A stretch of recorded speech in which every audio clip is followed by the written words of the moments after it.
Hi, my students. These are the main notes that are mentioned in the previous videos. You must copy them in your notebook and study them.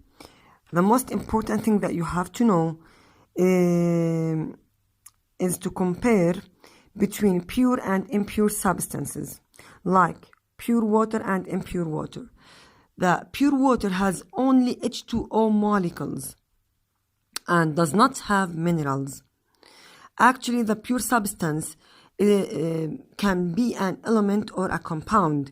So, I can say that a pure piece of gold, for example, has only gold particles.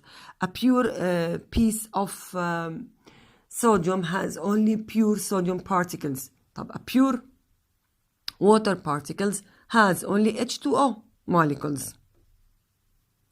What about impure water? The impure water has H2O molecules and minerals, the minerals that we drink. So you must distinguish between impure water and clean water. The water that we drink is clean because it does not have microbes or germs or sand particles, but it is impure because it contains minerals. These minerals are important to balance our cells by the process called osmosis, as you took it in biology, in chapter 2 in biology. So, there is a big difference between impure water and dirty water. When I say dirty water, I mean that this water contains germs, microbes, maybe sands, small stones, whatever. But when I say impure water, I mean that it has other minerals that are important to balance our system. That's why I wrote here, impure water can be clean, which means does not have microbes or sand, like the drinking water, the water that we drink. So the water that we drink is clean but impure because it contains minerals. Not clean water means dirty water, which contains H2O particles plus other impurities like sand or microbes.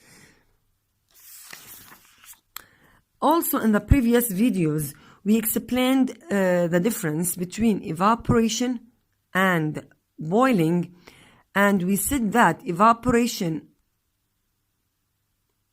Okay.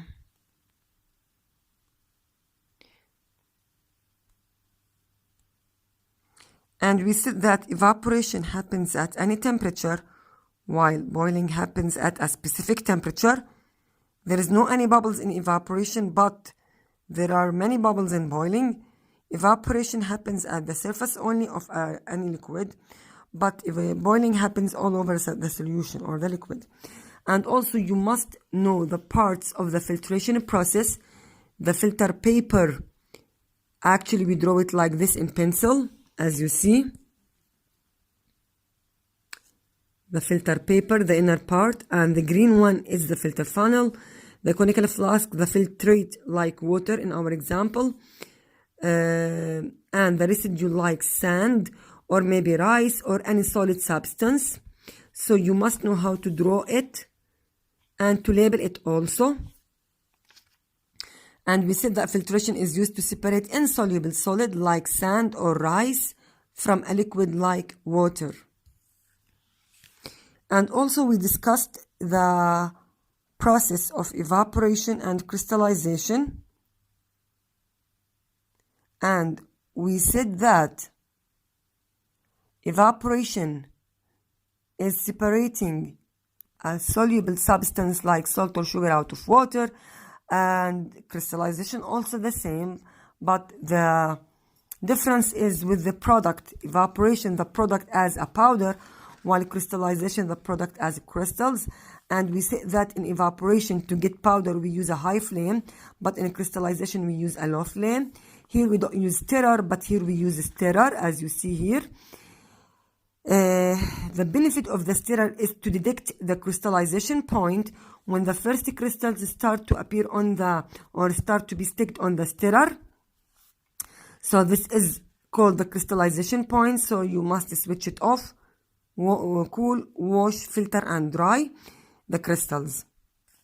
And we said here that all the water particles are evaporated, leaving the salt or the sugar or whatever at the bottom of the beaker or at the bottom of the evaporating basin.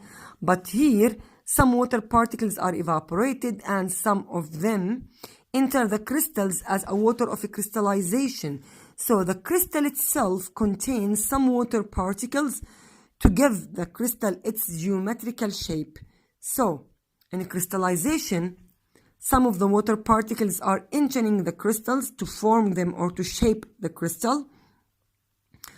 Some of the water particles will stay, but in the crystal itself. But in evaporation, all the water particles are lost or are evaporated.